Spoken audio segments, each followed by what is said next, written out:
We watched The Town. This is for Movie Club, and The Town is a 2010 American movie. A proficient group of thieves rob a bank and hold the manager hostage. Things begin to get complicated when one of the crew members falls in love with her. It's about 124 minutes. There's two versions of the movie if you care. It's the second movie Ben Affleck directed. It's based on a book by Chuck Hogan, and it's sitting at about a 3.98 on Goodreads, so it's basically a 4 out of 5. Weirdly, it's only got like 6,000 ratings. It's not even like Chuck Hogan's like big project or anything, but for whatever reason, it's only got 6,000 ratings. I think it's kind of weird. But overall, this is a fantastic little crime thriller. Everything about it just slaps. It's early Jeremy Renner work. Ooh.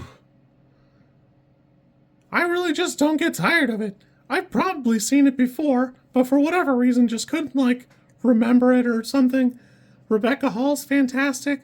Jon Hamm is fantastic in this, but it's so weird because 15 years ago, he just looked like some guy.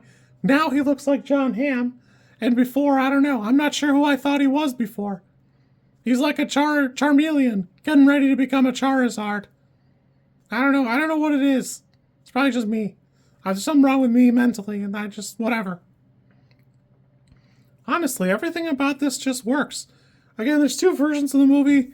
The ending of the book is very different, and the original cut of the film is 4 hours, and that didn't work.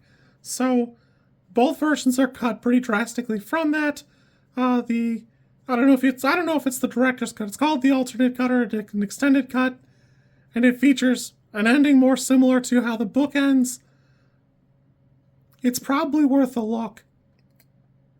Somewhat notably, this version of this adaptation of the book makes Rebecca Hall's character super likable, where in the book, there's like this bizarre love triangle between the FBI leader and Ben Affleck's character. So much so that it's not clear she chooses Ben Affleck in any way. It's actually super funny to me because the tone is completely different based on what we're talking about. And Jon Hamm and Ben Affleck wouldn't have interacted as much. So there's elements of this that Ben Affleck had a pretty good eye for it and managed to see something that he did a ton of research about and make pretty good adaptations of. Like a lot of the things that we're presented with here aren't present in the book, so it's actually a pretty intelligent decision to check it out, make a little bit of an alteration, and change things to make it a little bit more palatable movie-wise. Because in a book, it's fine to have that bizarre taste, but it's kind of hard in a movie sometimes. Ben Affleck's had kind of a weird career.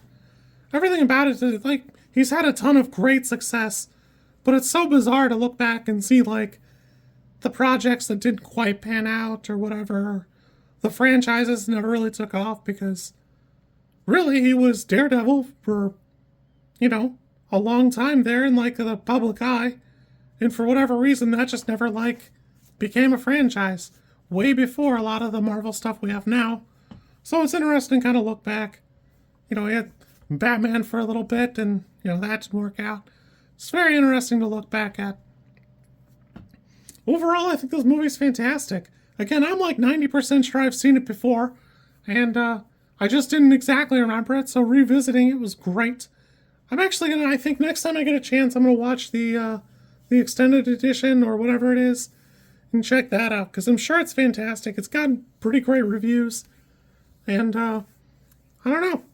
I think that while it's easy to overlook things like this, Ben Affleck really did have an eye for it.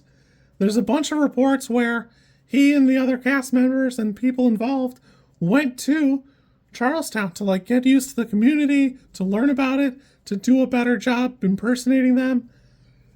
And I think that's a pretty good thing, that it's good that the community is so involved. It's funny because the book and the movie both kind of make it seem like everybody in the community is a criminal, and the movie even has a note that that's not what the community is. It's just a funny coincidence. The book is a little less it says that a little less, and Hogan has made it pretty clear that's clearly not what he was trying to say, but it is a funny little anecdotal thing. This is an easy 9 for me. It's so good. It's really a fun ride. Everything about it just works. I had a great time with this. Super fun. You kids be good. I will catch you later. If you like this content, I'm supposed to ask you to like, comment, and subscribe. I think like is here, and comment is probably down there, and subscribe over there somewhere too, I think. I don't know how many times this like snippet is gonna make it into a video. Everybody says you should do it this way, and I always thought it was just like an annoying thing other YouTubers did. And as you know, I am bad at editing, so if you like it, great, I'm happy for you. If you don't like it, I'm sorry.